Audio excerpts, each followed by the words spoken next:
Welcome to FRC Media News for Thursday, July 21st, 2016. I'm Keith Tebow. On this week's show, we go over some of the summer events at the Fall River Historical Society. We also talk to members of the Boys and Girls Club in the city of Fall River about what's happening at Camp Welch this summer. And we also preview the upcoming Cambodian Culture Festival. But first, let's dial in to Will Richmond, the digital news editor at the Herald News, to talk about some of the news issues and headlines of the week. Hello, Will. How are you? I'm good, Keith. How are you doing? Good, thanks.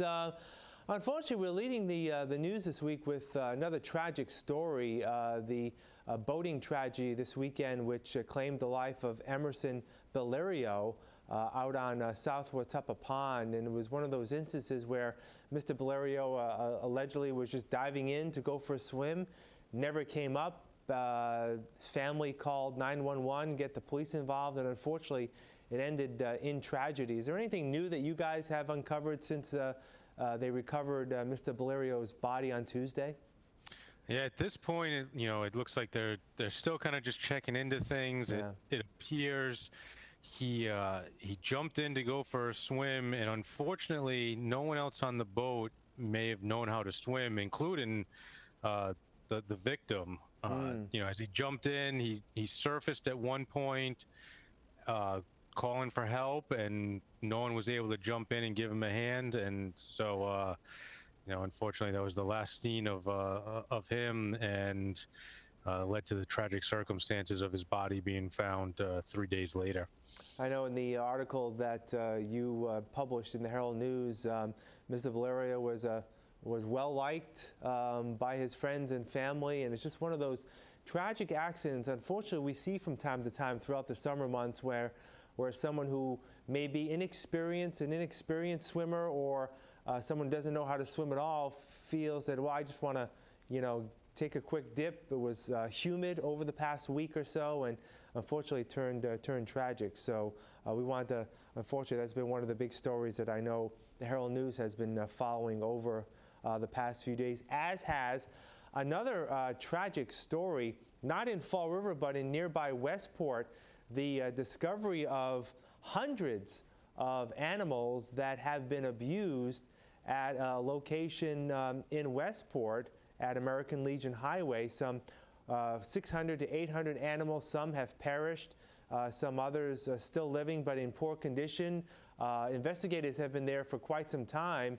Are they still there as far as you know? And what have your people been able to learn about the circumstances about someone who may or may not be charged with a crime here? Yeah, at this point, I know the investigation is ongoing. Multiple agencies involved, including Fall River and Dartmouth Police, along with Westport, along with agencies such as the Environmental Police. Last we knew, no charges had been determined yet. I think there's a lot to figure out from, the land was owned by one person who would rent out sort of plats of land within that land there, allow people to keep animals. There was some illegal burning going on, illegal stoves. So a lot of clearly illegal activity. I think there was so much for law enforcement to kind of review here that it seems they're trying to kind of get their hands around everything before determining what charges might be and who might be charged. And apparently this wasn't the first time that this type of incident, this issue was brought up at that property. Is that correct? Yeah, 6 years ago there was a similar incident. It was owned by the same person at that point. So, I mean, this is not an unfamiliar place to Westport authorities, but it seems to be an ongoing problem. All right, let's get on to some more encouraging news. It was reported this week in the Herald that Amazon may start officially accepting applications for the warehouse jobs at its center in the far north end of Fall River as early as this weekend. Any updates on that for people who are interested in those jobs? The expectation from people at the Career Center here in Fall River is that Amazon's going to open up the website for applications either Friday or Saturday. It was not quite clear yet when that would be. So that will be coming up very quickly. One thing to note is they really stress having computer access to apply for these jobs. They say it does not work well to apply on them through a smartphone. Right. So even if you've got a phone in your pocket, the Career Center is going to make time available for people to use the computers there.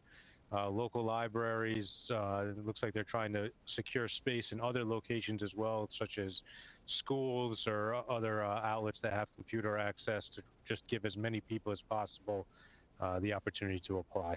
All right, so what's important here, this is primarily an online process, and I think you had mentioned about how it's not convenient or not probably the best practice to use smartphones in terms of applying for this. Is there is a written portion of this test that would be easier for people to take if they're in front of a conventional computer keyboard in terms of completing that aspect of the application. Is that correct? That is correct, and you know, they certainly want to make it as easy on applicants to apply, and you know, on the receiving end as well. Also of note, just to add in the Amazon discussion, to keep in mind, it's a very wide pool of applicants they are seeking. There were job briefings held in both Rhode Island, well, in a couple of Rhode Island communities this week, as well as New Bedford, and there's ones planned for the Taunton area as well coming up. So you know, if you're looking to apply, get your applications in when that time opens up. And I know there's been some criticism, reading some of the comments at the Herald over the expansion of these briefings outside of Fall River. There were some here last week. As you mentioned, there have been some this week in Rhode Island, and I think they're also, whether they have or soon will be conducting some in the New Bedford area of Bristol County. I know some people, been some criticism of people from Fall River that continue to say that, you know, we want these jobs to be for Fall River residents, but I'm kind of wondering if it's really a wise business practice for any business, especially one with the cachet of an Amazon, to really limit its search in terms of filling positions within its organization. Yeah, I mean, if you're Amazon, you want the best applicants possible, regardless of address. So from their perspective, you know, they're looking to hire 500 people. While we know, based on unemployment reports, that there's certainly more than 500 people unemployed in Fall River. Right. You know, you got to meet the qualifications that are required, that include the ability to lift heavy objects. You have to pass a drug screening. And these are things that are going to sort of limit out some applicants along the way. So for a company that's looking to hire as many people as they are, you've got to cast a wide net to make sure you can fill all those positions. Right. So again, those of you interested in those Amazon positions, if you've already signed up to get those updates, you should be finding out really soon that the applications will start to be accepted, as Will said, maybe even as early as tomorrow, Friday, if not Saturday, or very, very soon. And again, plans are still in the works to have the facility open in the mid to end of September. So follow along with that information. All right, let's head to some city issues. The city of Fall River this week received 5 proposals off of its RFP to provide some marketing help for the city. That was issued by Mayor Correa a while ago. And what can you tell us about these, if you know, about these 5 applicants and what the city, again, for a reminder for people who don't know, what the city is actually looking for here? Yeah, of the 5 applicants, only one is from within Massachusetts, and that's the Boston firm of O'Neill and Associates. The other sort of applicants in this come from Rhode Island, New York, and Texas. So a wide range of companies expressing some interest here. The $50,000 amount that's being offered here is, you know, we'll bring them in. The mayor's looking to possibly have a campaign up and running in about 6 months to a year that really is aimed at putting a positive view on Fall River, you know, probably both locally and beyond the city's borders. So that's the main goal here. We'll find out who they'll select sometime shortly, and then go from there. I know the mayor is looking to fast track the selection of this firm. I believe his original goal is August 1st, which is a little over a week away, week and a half. Yeah, at this point it appears at least himself and the city's special projects media coordinator, Faust Fiore, will be part of the selection committee that reviews these bids. So we'll see how quickly they're able to get to those. Like you said, August 1st was the initial date that they are hoping to sort of get this decided by, and we'll see what they come up with. I know, some of the folks here point to New Bedford as an example of a community that has done such a marketing process and really putting a highlight on their seafood industry. Right. So we'll see what Fall River's direction may be as the selection is made. All right, Will, what's coming up at the Herald over the next few days? Sure. This weekend on Sunday, we'll be taking a look at what's next for St. Anne's Church. You may recall the upper actual church portion has been closed down for quite some time now after part of the ceiling collapsed in. So plans are moving forward to try to get that reopened. And we've also been talking with some local merchants about the decision to not have the Massachusetts sales tax holiday this year. That's usually held in August. So you can look for that in Sunday's paper. All right, Will Richmond, thank you for joining us. We'll talk again next week. All right, have a good weekend, Keith. We'll have more FRC media. Here are some jobs on the newest hot job list for the week of July 18th through the 24th. Physical Therapy Assistant, job number 7594271. This position requires working in a team to provide quality, compassionate care in a secure setting, implementing the resident's care plan for rehabilitation under the supervision of the physical therapist. Site Safety Manager, job number 7622054. The Site Safety Manager will be responsible for partnering with the site operations team in the Amazon Fulfillment Center to execute company safety policies and compliances to all applicable local and regional regulations, ensuring a safe and healthful working environment for associates at the Fall River facility. Marketing Assistant, job number 7609293. The primary objective of the marketing assistant is to maintain 100% occupancy at a Fall River senior living facility by coordinating direct marketing and sales, admissions activities, public relations, and external customer and referral sources. Dental Assistant, job number 7618163. The dental assistant will be assisting in oral surgery. This is a floater position and willing to train a person who has completed dental certification and training. This position is located in Swansea. Accounts Receivable Representative, job number 7618487. The Accounts Receivable Representative is responsible for preparing and submitting claims for accounts to ensure timely reimbursement, investigating and processing rejections when warranted. Paraprofessional, job number 7609291. The paraprofessional position will provide instruction and support to individuals with developmental disabilities at a human services agency serving the South Coast community. For more information about these positions and other hot job listings, visit frcmedianews.org or call the Fall River Career Center at 508-730-5000. Welcome back. The Fall River Historical Society has a slate of activities scheduled over the next month. Starting this weekend, July 23rd and 24th, there'll be a performance of Shakespeare in the Park, Comedy of Errors, which will be held in the garden of the Historical Society at 451 Rock Street. According to Assistant Curator Dennis Bennett, the acclaimed Striving Artist Theater Company of Boston will perform an innovative contemporary version of the comic play. The performance will be held each day beginning at 4 p.m. Also, the Historical Society is hosting the last of its lecture series presentations next Wednesday evening, July 27th, here at Bristol Community College. Bennett provides the details to FRC Media News. It's the New England League Indians, Fall River's Major League Baseball team, and the All-Star Play at the Fall River Stadium, where people are just dying to get photographs of that old stadium and they haven't crawled out of the woodwork yet. So this should be an interesting lecture. Dr. Phil Sylvia Jr. is the one who's giving it, and it's his third baseball lecture.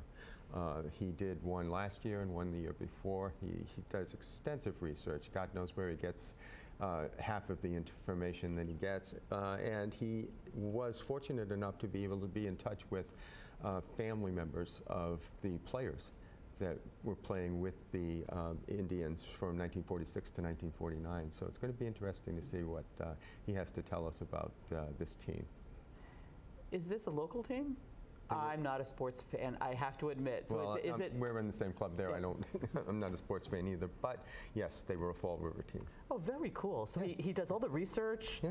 which actually brings me to my next set of questions. Mm-hmm. When people hear, oh, there's a lecture series, whether it's at a school or a museum, they may shy away from it. But let's just talk about the importance of a lecture.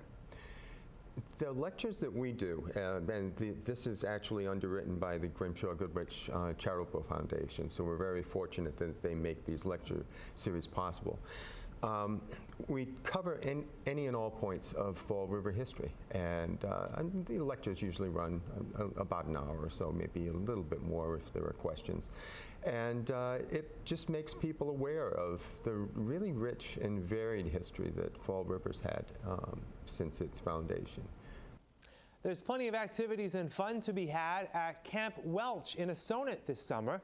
The camp for children ages 6 through 14 is run by the Fall River Boys and Girls Club each year. Peter McCarthy is the club's executive director. He tells FRC Media News there are about 700 campers, many from the inner city, who are amazed at being in the country for the 7-week camp program. I'm Donna Mata for FRC Media News, and I'm here with Peter McCarthy, who is the executive director of the Boys and Girls Club, actually, which is located in Fall River. But today we're in Camp Welch, where there's fun abounding. But you were saying off air that there are 3 topics you'd like to cover. So why don't you do them in your priority? Well, yeah, we kind of say it at the Boys and Girls Club and at Camp Welch. And it's basically we want our facilities, our programs, our stuff to be 3 things. Number 1 is safe. Number 2 is fun, which is a given.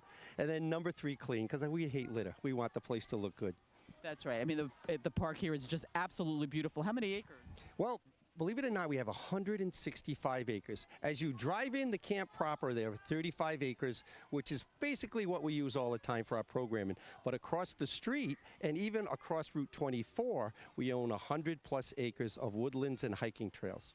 Which is really wonderful because a lot of the participants, a lot of the campers are from the city of Fall River, which is obviously an urban area. So what kind of perspective do they get when they come here in Assonet? Oh my goodness, they think they're in the middle of nowhere. They'll come out. Actually, just this morning they were starting a program and there were wild turkeys on the side, and they're like, oh my God, there's wild turkeys. And again, it just reinforces that they're out in the country, and it's just a nice, cool, and scary environment for some. You know, for some it is because it's very wide open spaces and wild turkeys. We actually call them little wild turkeys with little teenagers or babies, depending on the age. What are some of the fun activities the kids are doing this year? You know, it's a typical summer camp program with the highlight being our 2 Olympic-sized swimming pools. We're fortunate to have a swimming pool, Olympic size, for those that can swim. So it's got a deep end, it's got a slide, and then we have a shallow pool right next to it, which is 30 inches deep for non-swimmers. And what's good about it is the non-swimmers can see the kids in the big pool swimming, and it encourages them to learn how to swim. So swimming is naturally a big part. And then the athletics. You know, we have 2 baseball fields, 2 basketball courts. We have street hockey court. We have Foursquare, which is a crazy simple game with a ball and a square. So we have those. And then, of course, arts and crafts and hiking, like I mentioned earlier. We have a 3-mile loop, believe it or not. If you go up in the woods and you walk around this big loop and you come back to camp, it's a 3-mile hike. How many kids this year have enrolled? Well, we'll probably end up with over 700 different kids, and then we're going to have probably average a little under 400 a day. That's just kids. That's not counting, you know, the 75+ staff. So we're basically full. Now, is this... We'll have more FRC Media News right after this.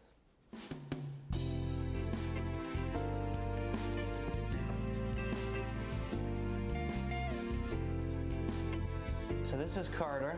Carter's a 1-year pit mix, a little bit shyer than Tanner was.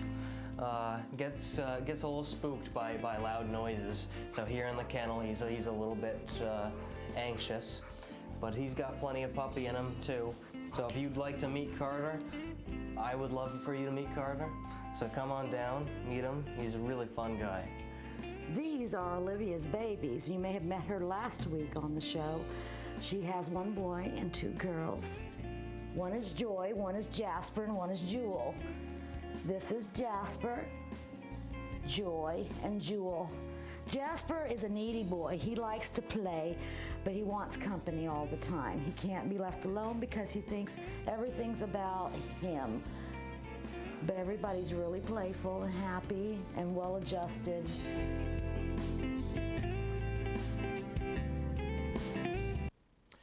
Welcome back. Although it's still about a weekend away, the Vice President of the Cambodian American Rescue Organization Incorporated, Sophia Hunt, is gearing up to participate in the first ever festival that emphasizes Cambodian culture.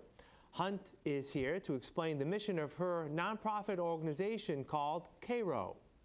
Our goal is to bring back Cambodian community. We want, because not many our children, including my children, that can speak and read and write Khmer or understand our culture. We just want to impress the culture, teaching them as much as we can, and we want to have a future Cambodian community. Yeah, we have a group of people, good people that we work with. They're very professional people.